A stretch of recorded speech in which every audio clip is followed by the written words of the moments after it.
ఏమండి ఏమండి ఏంటలా నీరసంగా ఉన్నారు? కొంచెం ఏమైనా స్నాక్స్ తెమ్మంటారా?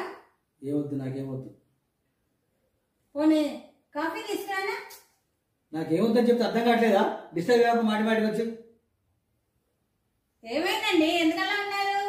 ఏమైంది ఏంటిది? నేను పెళ్లి చేసుకోవడం వల్ల నాకు బోలెడు నష్టం వచ్చింది. నన్ను పెళ్లి చేసుకోవడం వల్ల నష్టమా?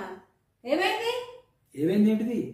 మన పెళ్లి కాకముందు ఆ మాదాపూర్లో ఉన్న సుబ్బారావు గారు వాళ్ళ అమ్మాయి బీఈడి చేసింది. ఆయన అమ్మాయిని నాకు ఇస్తా అన్నాడు. కట్నంగా అక్కడ 300 గజాల జాగా ఇస్తా అన్నాడు. 10 తులాల బంగారం ఇస్తా అన్నాడు. 2 లక్షలతో ఆశపడి చేసుకున్నాం. ఆ 2 లక్షలు ఎప్పుడో ఆర్థికపురం అయిపోయినాయి. ఆ 300 గజాల జాగేమో ఈ హైటెక్ సిటీ పక్కన నుండి దానికి ధర పెరిగిపోయింది, కోట్లు అయిపోయింది. మరి బంగారం ఏమో కొండెక్కి కూర్చుంది. ఆ అమ్మాయి బీఈడి చేసింది కదా, రిటైర్ అయిపోయి ఇప్పుడు ఆమెకు ₹1,00,000 పెన్షన్ వస్తుంది. మనకేమొస్తుంది? మేము ఇచ్చిన 2 లక్షలు మీరు అప్పుడే ఖర్చు పెట్టారు, కానీ ఖర్చు పెట్టకుండా అప్పటి నుంచి ఇప్పటి వరకు వడ్డీలు పెంచితే ఎంత పెరిగేది? వడ్డీకి ఆశపడితే ఆ సరికి ఎదురు వచ్చేది. వడ్డీకి ఇస్తాడా? వడ్డీకి